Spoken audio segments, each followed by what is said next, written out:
Hello everyone. Welcome back to the course of Object-Oriented Analysis and Design. This video is brought to you by Newton's Group of Institutions in association with Redefined Solutions. This is Arvind Egireddy from the Department of Computer Science and Engineering. In this video, we will discuss about architectural modeling deployment. In this video, we will discuss about the deployment introduction, the terms and concepts what we can use, what we are going to use in deployment, nodes and artifacts, how to organize these nodes, connections, and some common modeling techniques. Node is just like artifact, live in the material world and are important building blocks in modeling the physical aspects of the system. A node is a physical element that exists at runtime and represent a computational resource, generally having at least some memory and often processing capability.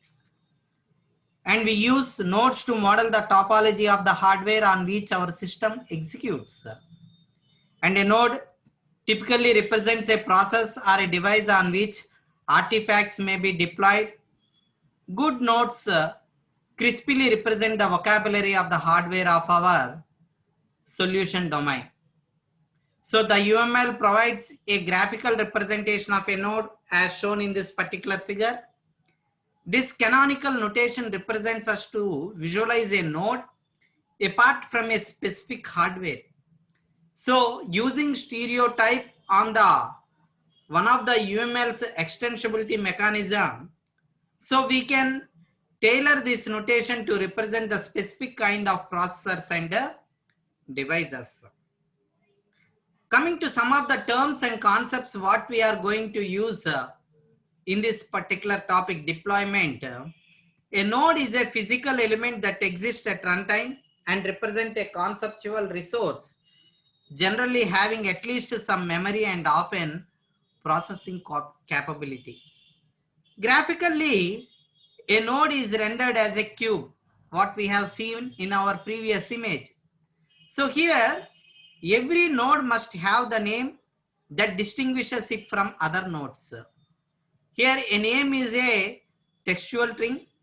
The name alone is known as simple name, and a qualified name is the node name fixed by the name of the package in which this node lives. So here a node is typically drawn showing only its name as in this particular figure. So just as with classes, we may draw nodes adorned with tagged values or the additional compartments to express their details.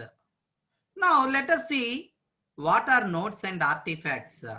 So many ways nodes are lot like artifacts. Both have names and both participate in dependency, generalization and association relationships, and both may be nested and both may have instances and both may participate in the interactions. So here, however, there are some significant differences between those nodes and artifacts. So here, the artifacts are things that participate in the execution of a system. So here nodes are things that execute artifacts, and artifacts represent the physical package of otherwise logical elements. So here nodes represent the physical deployment of the artifacts. So artifacts are the things that participate in the execution of a system. That is, nodes are the things that execute the artifact, and artifacts represent the physical package of otherwise logical elements. That is, nodes represent the physical deployment of the artifact. So the first difference is the most important. We can simply put nodes executing artifacts. So artifacts are things that are executed by the nodes. But whereas the second difference suggests the relationship among these classes, artifacts and the nodes. So in particular, an artifact is the manifestation of a set of logical elements such as classes and collaborations, and a node is a location upon which these artifacts are deployed. So a class may be manifested by one or more artifacts, and in turn an artifact may be deployed on one or more nodes. So as shown in this figure, the relationship between the node and the artifact is deployed and can be shown explicitly by using nesting. So most of the time we won't need to visualize these relationships graphically, but will indicate them as part of the node's specification. For example, using a table. So here, a set of objects or artifacts that are allocated to a node are represented as a group and which is called as an distribution unit. Now coming to organizing nodes. So we can organize nodes by grouping them in a package in the same manner in which we can organize the classes and the artifacts. And we can also organize nodes by specifying dependency, generalization and association relationships among them. So coming to the connections, the most common kind of relationship we will use among nodes is an association. So in the context, an association represents a physical connection among the nodes, such as an Ethernet connection or a serial line or a shared bus, as like shown in this particular figure. So we can even use association to model the indirect connections, such as a satellite link between the distinct processors. So because nodes are classes like, so we have a full power of association at our disposal. This means that we can include roles, multiplicity and constraints. So as in the previous figure, we show stereotype these associations if we want to model new kind of connections. For example, to distinguish between 10T Ethernet connection and RS-232 serial connection. Now coming to some common modeling techniques. Here, modeling processors and devices.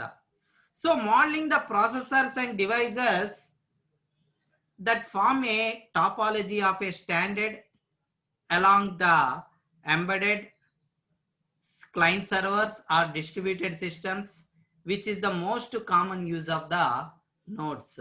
So because all the UMLs extensively mechanisms which by applying the nodes, we will often use stereotypes to specify these new kinds of nodes that we can use to represent a specific kind of processors and devices.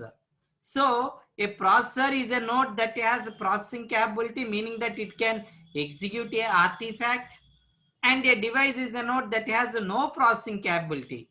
That is, at least we have to see that the model at the level of the abstraction, and in general this represents something that interfaces to the real world.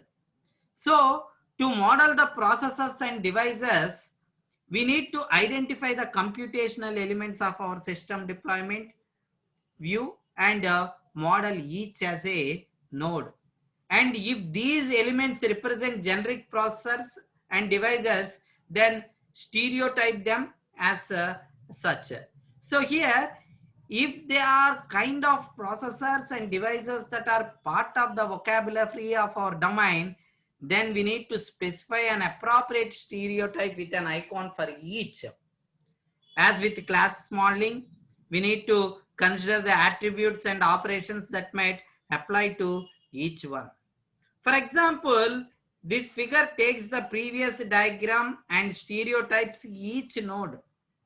The server is a node stereotyped as a generic processor, and the kiosk and the console are the nodes stereotyped as a special kind of processors.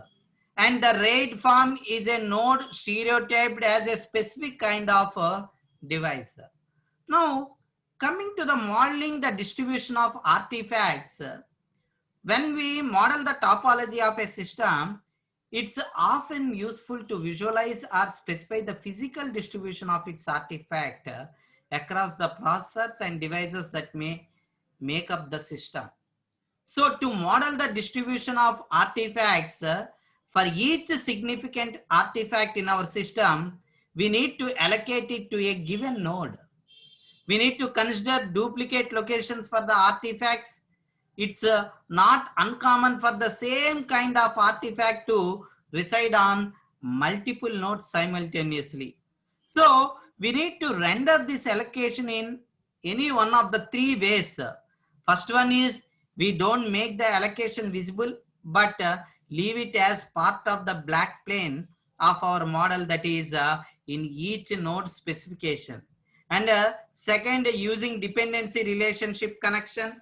So each node with the artifact it deploys. And third, we need to list the artifacts deployed on the node in an additional compartment. Using the third approach, this figure takes the earlier diagram and specifies the executable artifact that resides on each node. So this diagram is a bit different from the previous one in that it is an object diagram visualizing specific instances of each node. So in this case, the RAID, farm and kiosk instances are both anonymous and the other two instances are named. For example, here C for the console and S for the server. So each processor in this figure is rendered with an additional compartment showing the artifact is deploys. So here the server object is also rendered with its attributes. So here the processor speed and memory and their values are visible here, you can see. And the deployment compartment can show the text list of the artifact names, or it can show the nested artifact symbols. Thank you all. That's all for now. If you like this video, please subscribe to my channel and press the bell icon for the latest notifications. Thank you all.